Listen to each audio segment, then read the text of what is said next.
صباح الخير، ازيكم يا بنات؟ عاملين ايه؟ اتمنى يا رب تكونوا بألف خير وبصحة. النهاردة بإذن الله هنكمل مع بعض سلسلة الفيديوهات اللي بدأناها الخاصة بالأجهزة الكهربائية المنزلية. بعض الناس بتعتبر ان هي مش من الحاجات الأساسية، يعني معظم الناس بتعتبر ان التلاجة والغسالة بتاعت الهدوم والبوتاجاز هو ده الأساس. باقي الأجهزة بتعتبر بقى ان دي كماليات على حسب الإمكانيات بنجيبها.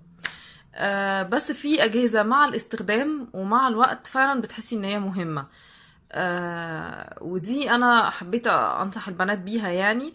واوضح لكم كل حاجة منها، ايه المهم وايه اللي تبقي فعلا تحاولي لو في امكانية وتقدري تجيبيه من غير ما تضغطي على نفسك يعني تجيبيه.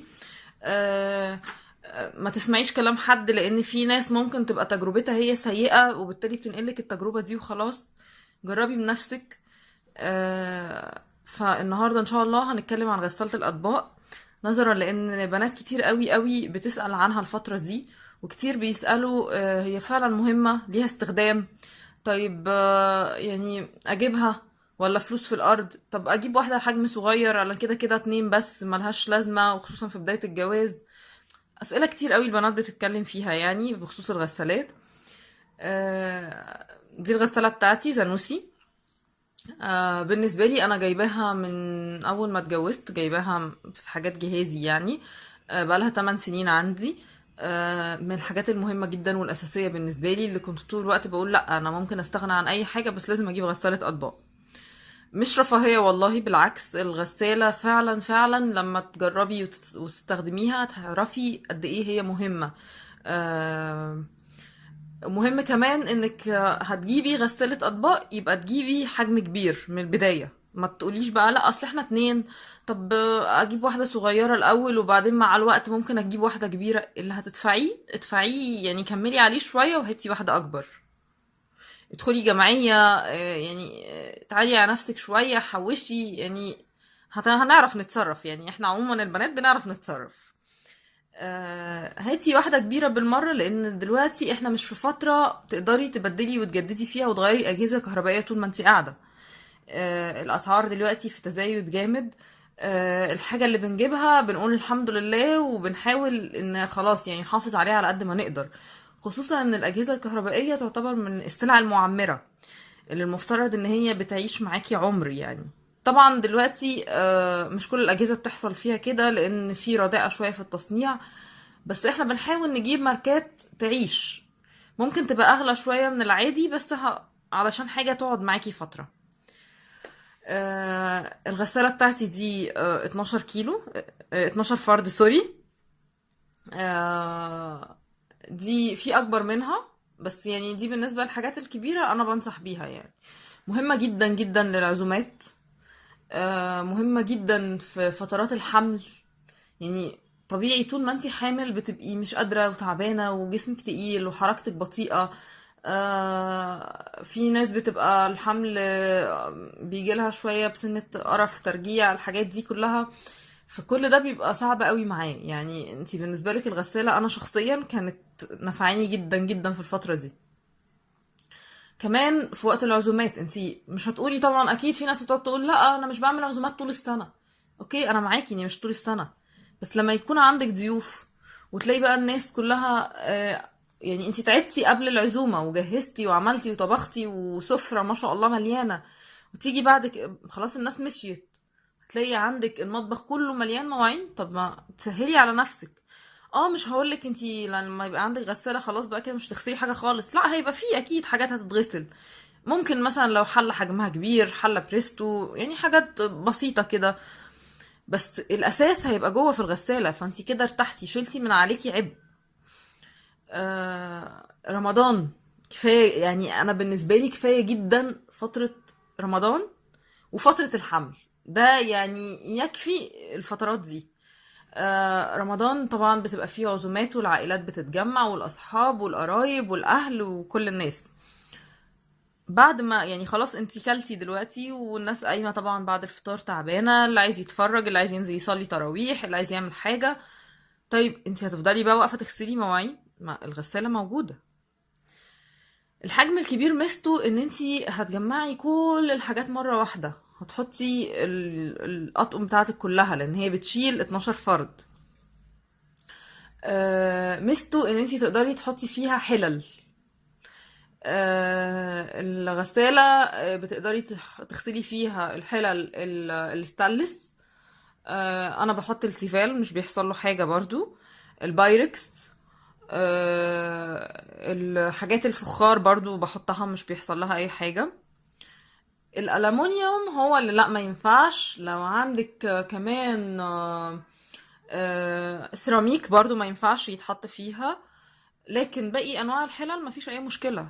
الاطباق، كل انواع الاطباق اللي عندك تتحط، صيني، اركوبال، بايركس، ميلامين، ألمونيوم، يعني اي اطباق عندك تقدري تحطيها.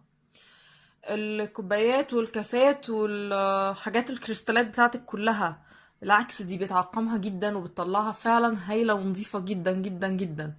بس نراعي الحاجات اللي هي الكاسات الكريستال مثلا اللي فيها ألوان، بلاش نحطها في الغسالة لأن الألوان هتروح. المعالق والشوك والسكاكين بتطلع تحفة. خصوصا مع العزومات بتبقي محتاجة تعقمي حاجتك وتبان فعلا نظافتها. غسالة الأطباق معاكي هتبقى هايلة. لو استخدمتيها فعلا هتعرفي ان دي ايدك اليمين، يعني بجد من الحاجات الأساسية في البيت. الأسعار، في أسعار متفاوتة دلوقتي، بس أنا للأسف مش متابعة بصراحة أسعار الغسالات. يعني كل واحد طبعا يشوف إمكانياته ايه ويقدر يجيب انهي ماركة. بس يعني عموما الحاجة الأساسية فيهم كلهم إن احنا ما نقلش عن 12 فرد. دي نصيحتي، بجد دي نصيحتي. كل ما الحجم الغسالة هيبقى أكبر هتاخد معاكي حاجات أكتر، هتريحك في المستقبل. ما تبصيش تحت رجلك، ما تبصيش ان انا دلوقتي انا لسه في بداية جوازي واحنا اتنين بس. لا، بعد كده عيلتك واسرتك دي هتكبر، هتبقى عندك اولاد. مع الوقت هيبقى في عزومات، الاطفال الصغيرين بتحتاجي تستخدمي اطباق كتير جدا وادوات مطبخ كتير. البيبي هو صغير هتبقى عندك ببرونات. الغسالة هايلة في التعقيم والتنظيف. مرحلة المدارس عندك ازايز المية وبتاعة المدرسة والعصاير واللانش بوكسات والحاجات دي، كل ده بيتحط في الغسالة، مفيش اي مشاكل مع الحاجات دي خالص. دلوقتي كده نقول بسم الله ونفتح الغسالة. كده شكل الغسالة اهو بتاعتي من جوه اهو. ده كده الرف اللي من فوق.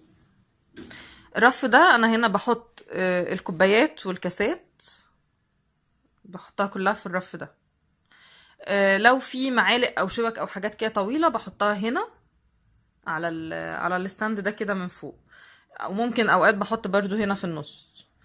هنا كمان ساعات الاطباق اللي هي الصغيره، اطباق الفناجيل بتاعه القهوه او الشاي، او لو كيكات صغننه او سناكس، حاجات كده اللي هي الاطباق الصغننه دي بحطها هنا برضو.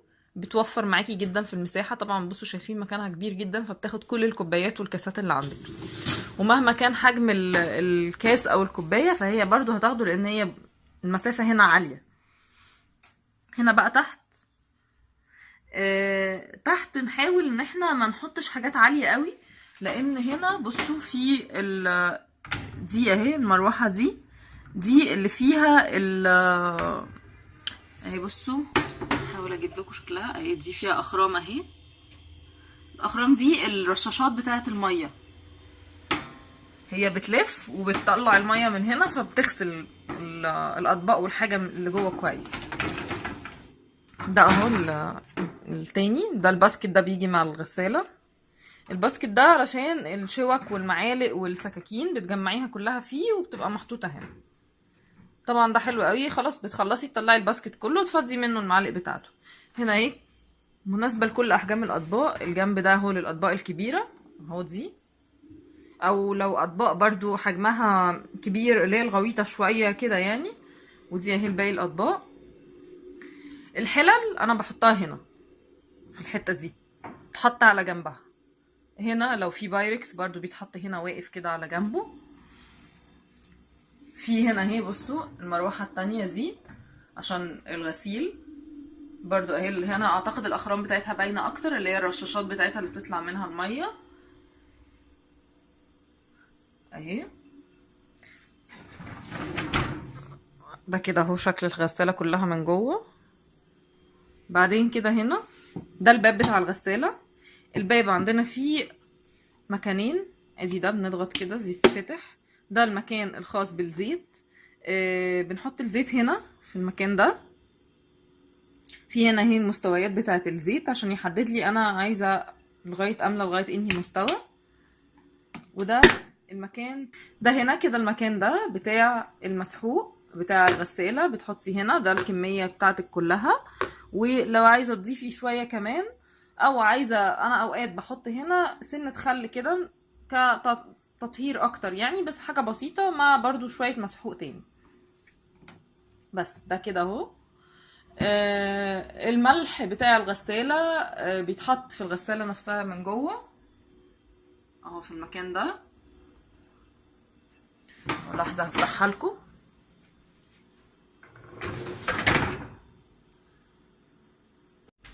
اهو كده يا بنات، فتحنا هنا ده المكان ده كده، ده اللي بيتحط فيه الملح الخاص بالغسالة اهو. بصوا مكتوب على الغطا بتاعه سالت. ده كده بيتفتح لوز، وبنحط هنا الملح بتاع الغسالة. كل غسالة بيجي معاها مكتوب في المانيوال بتاعها المعيار اللي المفروض يتحط من الملح. لما الكمية اللي بتبقى موجودة بتقل، في لمبة المفروض في الغسالة بتنور بتعرفك ان انتي كده المفروض تزودي. ده الفلتر بتاع الغسالة، ده المفروض ان كل فترة بنطلعه كده اهو. نفك دي كده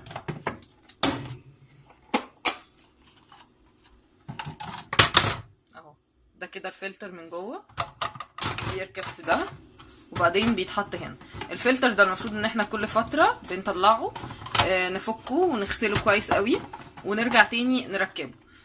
ده علشان لو في اي حاجة بواقي مثلا او شوائب لسه في الاطباق بتنزل تتجمع في الفلتر ده وما تأثرش على الغسالة اهو. بس كده اهو ركبنا تاني مكانه تمام. طبعا قبل ما بنشغل الغسالة بتاعتنا لازم الاطباق بقى، ما تصدقيش اللي يقعد يقولك لا ولازم تغسلي الاطباق كلها. طب وانا كده عملت ايه لا خالص، انا مش بغسل الاطباق كلها ولا حاجة. الفكرة بس ان انتي تحاولي تفضي اي بواقي موجودة في الاطباق. يعني ما ينفعش تحطي الطبق في الغسالة وهو لسه فيه بواقي رز، بواقي خضار، فتفيت من اولادك. لا لا لا، ما ينفعش كده. انتي يعني بتأثري من عمر غسالتك. ممكن لو حاجة فيها دهون جامدة او حاجة، يعني اديها شطفة سريعة تحت الحنفية، اللي هو بس عشان تنزلي الدهون دي، وبعد كده تدخلي الحاجة في الغسالة. الغسالة هايلة جدا، التعقيم بتاعها حلو قوي. مدد البرامج بتاعتها بصوا بتبقى مكتوبة هنا اهو اهو. دي كده البرامج بتاعت الغسالة بتاعتي اهي، مفاتيح التشغيل بتاعتها، ودي اللمبات اللي بقولكوا عليها. بتعرفك لو نسبة الملح لو النسبة بتاعته قلت. بتعرفك لما الغسالة بتخلص. بتعرفك هي في انهي مرحلة دلوقتي، تقدري تفتحي الباب هنا دلوقتي بنشطف، هنا دلوقتي بنعقم. كل حاجة بتبقى موجودة على المفاتيح. طبعا دلوقتي في الموديلات الأحدث فيها إمكانيات أعلى، فيها برامج أكتر، فيها برامج ممكن مدتها نص ساعة، اللي هو الحاجات السريعة. يعني أنا أقل حاجة عندي هنا 45 دقيقة، دي للكريستالات والكاسات والحاجات البسيطة اللي أنا ببقى خايفة عليها يعني. بس دي اهو هنا ده غسيل للحاجات اللي عايزة مجهود شوية، فانا بديها دي البرنامج ده، واشوف الحاجة خلاص تمام نطفت اوكي، لسه محتاجة تاني بزود برنامج كمان. ده الانسنتيف، ده الغسيل المتقدم، ده النورمال، وده الغسيل السريع. فعلى حسب انتي عايزة برنامج تعملي فيه ايه. يعني ده لما بكون حاطة حلل بشغل البرنامج ده اللي هو 65 دقيقة او 70 على حسب. ده لما بيكون في حلل. لو الحلل متبهدلة قوي بحطها على 70. لو الحاجات يعني عادي سريعة كده 65. كل غسالة طبعا ليها المانيوال بتاعها وطريقة تشغيلها الخاصة بيها، بس in general فهي حاجة مهمة جدا جدا جدا. نشوف بقى دي الحاجات اللي بتستخدم للغسالة. ده الملح. دي كل الحاجات دي ماركة فينش. بس الزيت لا ماركة تانية، لان انا فينش كان قليل شوية الفترة دي في الهايبرات والسوبر ماركت وكده، فجبت ماركة تانية دي كلينا تبع بايوكلينا، هو منتج مصري.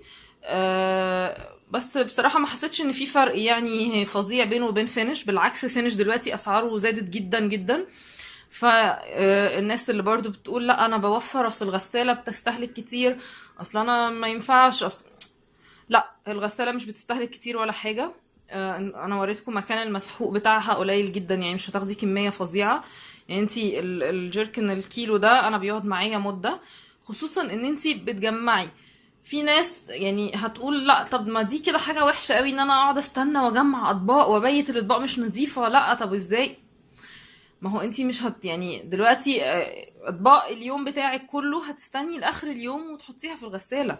ممكن اوقات الغسالة مش هتتملي كده وهيبقى لسه في حاجات، طب ماشي يعني مش هتفرق قوي لما تستني كمان تضيفي معاها اطباق الفطار، هتبقى كده تمام قوي. يعني الفكرة ان كده كده في وسيلة مساعدة ليكي في البيت، ليه ما تستغليهاش؟ ليه ما تريحيش نفسك شوية وتعملي حاجة تانية في الوقت ده؟ فاحنا دلوقتي ده الملح بتاع الغسالة اهو، شبه الملح العادي بس ده بتبقى بلورة، يعني بلورات كبيرة كده شوية حجمها كبير. ما ينفعش طبعا نحط ملح عادي، ده بيبقى معالج بطريقة معينة يعني. ده الباودر بتاع الغسالة المسحوق. وده الزيت ده لازم يتحط علشان التلميع، وخصوصا لو انتي بتغسلي كريستالات او اطباق صيني بيحافظ عليها قوي وبيديها لمعة كده في الاخر، بيخلي الحاجة فعلا شكلها حلو قوي. الحاجات دي عادة بيبقى نازل عليهم اوفرات في الهايبر وكارفور وفي الحاجات دي. اسعارهم ممكن دلوقتي يعني على حسب بصراحة، هو غالي وانا عارفة ان فينش بقى غالي، بس انا بقول لكم يعني انا المرة الجاية ان شاء الله لما فينش يخلص هجيب بايكلينا، لان انا شايفة ان هو منتج كويس مش وحش بالعكس. وفي ناس كتير قوي على الريفيوهات وكده بيتكلموا ان لا يعني ده منتج مصري وهايل وحسنوا منه فعلا بقى كويس. غسالة الأطباق يا جماعة والله من الحاجات المهمة جدا جدا جدا اللي بنصح كل ست بيت وكل عروسة بتجهز تجيبها. من الحاجات المهمة، مش رفاهية والله، مش رفاهية خالص، بالعكس حاجة أساسية في بيتك. يعني ربنا يكرم كل العرايس يا رب ويجيبوا أحسن حاجات وأحلى حاجات وتنفعهم. لو في بقى اي استفسار او اي كومنت او اي حاجة تحبوا تعرفوها، حاجة يعني انا ما قلتهاش مش واضحة معايا في الفيديو دلوقتي، اكتبوها لي تحت في الكومنتات وهرد عليها بإذن الله. اتمنى تعملوا لايك وشير وسبسكرايب وتابعوني دايما، دعموني كده علشان احس ان فعلا فيديوهات مفيدة يعني. لو في اي اقتراحات او اي حاجة لتحسين مستوى القناة يا ريت تكتبولي في الكومنتات وانا هتابع معاكم بإذن الله. باي باي يا بنات.